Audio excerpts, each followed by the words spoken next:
नमस्कार। आप सुन रहे हैं द बॉलीवुड रेडियो और मैं हूं आपके साथ आकाश।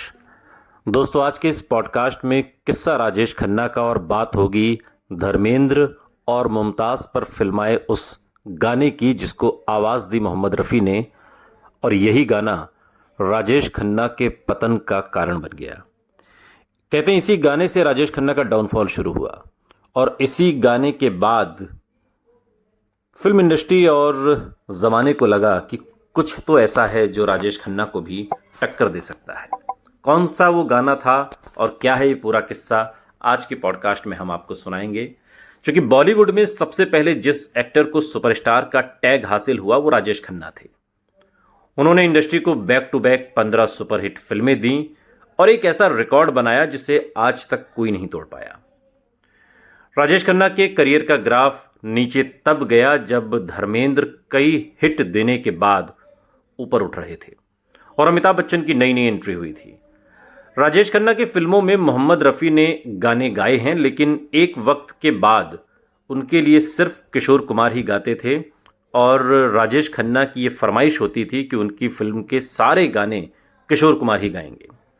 हालांकि कई बार ऐसे मौके आए जब राजेश खन्ना की नहीं चली और डायरेक्टर प्रोड्यूसर ने किसी और से भी गाने गवाए। मसलन मुकेश से, चाहे जिस गली में तेरा घर ना हो बालमा कटी पतंग का, या फिर हाथी मेरे साथी में नफरत की दुनिया को छोड़कर प्यार की दुनिया में। ये दो ऐसे गाने हैं जो किशोर कुमार ने राजेश खन्ना की फिल्म में नहीं गाए, मोहम्मद रफ़ी और मुकेश साहब ने गाए। लेकिन राजेश खन्ना की ये ख्वाहिश होती थी कि उनकी फिल्मों के गाने सिर्फ और सिर्फ किशोर कुमार ही गाएंगे।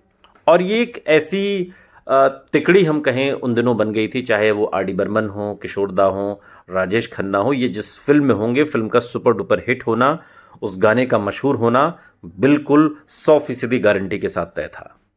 लेकिन मोहम्मद रफ़ी थे। बेशक राजेश खन्ना उन्हें नापसंद करते थे, लेकिन मोहम्मद रफ़ी के गीत आज भी गुनगुनाए जाते हैं। उनके दर्द भरे गीतों को आज भी लोग सुनते हैं और वो अपने आप में एक उस्ताद थे। और लेकिन एक वक्त के बाद उनके लिए जब किशोर कुमार ही गाने लगे तो धीरे धीरे मोहम्मद रफ़ी साहब के गाने भी कम हुए। ज़्यादातर म्यूज़िक डायरेक्टर किशोरदा के साथ काम करने लगे और मोहम्मद रफ़ी का करियर एक तरीके से डगमगाने लगा। लेकिन धर्मेंद्र की एक फिल्म का ऐसा गाना आया जिसने सारा खेल बदल दिया। साल 1973 में आई सुपरहिट फिल्म लोफर, जिसमें एक गाना है आज मौसम बड़ा बेईमान है। और ये वो सुपरहिट गाना था जिसने राजेश खन्ना के डाउनफॉल को रचना शुरू कर दिया। ये गाना धर्मेंद्र और मुमताज़ पर फिल्माया गया था और इस गाने ने सभी रिकॉर्ड तोड़ दिए। और इसी बीच एक छोटा सा किस्सा और आपको सुना दें कि मुमताज़, जिन्होंने धर्मेंद्र के साथ आज मौसम बड़ा बेईमान है गाने को जिनके ऊपर फिल्माया गया, वही मुमताज़ राजेश खन्ना के साथ तकरीबन 8 से 10 सुपर डुपर हिट फिल्में कर चुकी थी। मतलब राजेश खन्ना के साथ कोई भी फिल्म उनकी कभी फ्लॉप नहीं हुई, हमेशा वो सुपरहिट रही।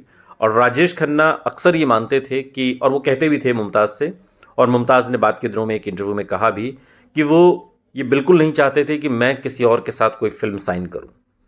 और अगर मैं किसी के साथ कोई फिल्म साइन कर लेती थी तो काका जी बहुत खफा होते थे, बहुत नाराज़ हो जाते थे।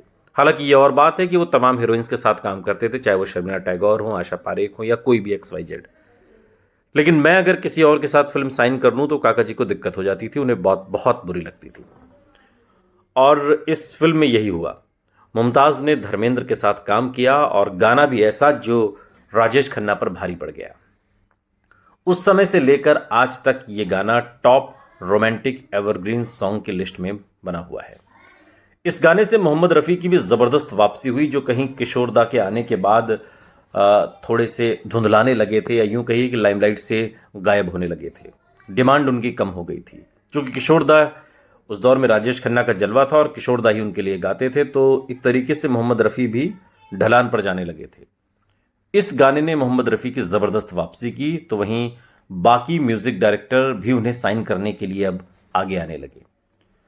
साल 1975 में आई शोले, जिसमें अमिताभ बच्चन और धर्मेंद्र लीड रोल में नजर आए। ये हिंदी सिनेमा की ऐतिहासिक फिल्म बनी और इसके बाद धर्मेंद्र और अमिताभ बच्चन का करियर इतनी ऊंचाई पर गया कि राजेश खन्ना के करियर का ग्राफ डाउन होने लगा। उसी दौर में विनोद खन्ना और ऋषि कपूर भी आए। राजेश खन्ना ने लगभग 2 दशक हिंदी सिनेमा पर राज किया। हालांकि बाद में उनकी और भी कई फिल्में आईं जो हिट भी रहीं, लेकिन उनके करियर का ग्राफ वैसा नहीं चढ़ा जैसा 70s में था, यानी कि 1969 से लेकर 72-73 तक। फिर भी राजेश खन्ना जैसा सुपरस्टारडम आज तक किसी को नहीं मिला। आज भी काका के फैंस के दिलों में वो जिंदा हैं और आज भी जब हिंदी फिल्म इंडस्ट्री पर चर्चा होती है तो जैसे शोले फिल्म को मील का पत्थर माना जाता है, वैसे ही राजेश खन्ना भी एक माइलस्टोन की तरह है।